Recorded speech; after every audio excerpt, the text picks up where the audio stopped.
Public ಟೈಮ್ಸ್ಗೆ ಸ್ವಾಗತ.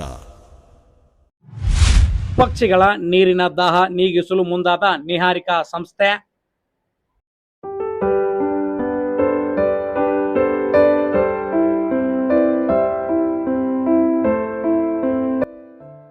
ಸದಾ ಒಂದಿಲ್ಲ ಒಂದು ಸಾಮಾಜಿಕ ಸೇವೆಯನ್ನು ಮಾಡುತ್ತಾ ಬಂದಿರುವ ನಿಹಾರಿಕಾ ಗ್ರಾಮೀಣಾಭಿವೃದ್ಧಿ ಸಂಸ್ಥೆ ಕಂದಗಲ್ ಈ ಬಾರಿ ಪಕ್ಷಿಗಳ ನೀರಿನ ದಾಹವನ್ನು ನೀಗಿಸಲು ಮುಂದಾಗಿದೆ.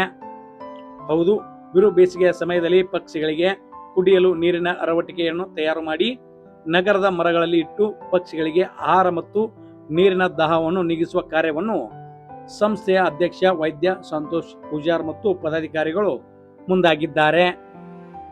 ತಮ್ಮ ಪದಾಧಿಕಾರಿಗಳೊಂದಿಗೆ ನಗರದ ವಿಜಯ ಮಹಾಂತೇಶ ಕೊತ್ತಿಗೆ ಸೇರಿದಂತೆ ವಿವಿಧೆಡೆ ಕಡೆ ಮಣ್ಣಿನ ಮುಚ್ಚಳಿಕೆಯಲ್ಲಿ ಒಂದು ಕಡೆ ದವಸ ಧಾನ್ಯ, ಇನ್ನೊಂದೆಡೆ ನೀರನ್ನು ಇಟ್ಟು ಪಕ್ಷಿಗಳ ದಾಹವನ್ನು ತೀರಿಸುತ್ತಿರುವ ಕಾರ್ಯಕ್ಕೆ ನಗರದ ಜನರು ಶ್ಲಾಘಿಸಿದ್ದಾರೆ.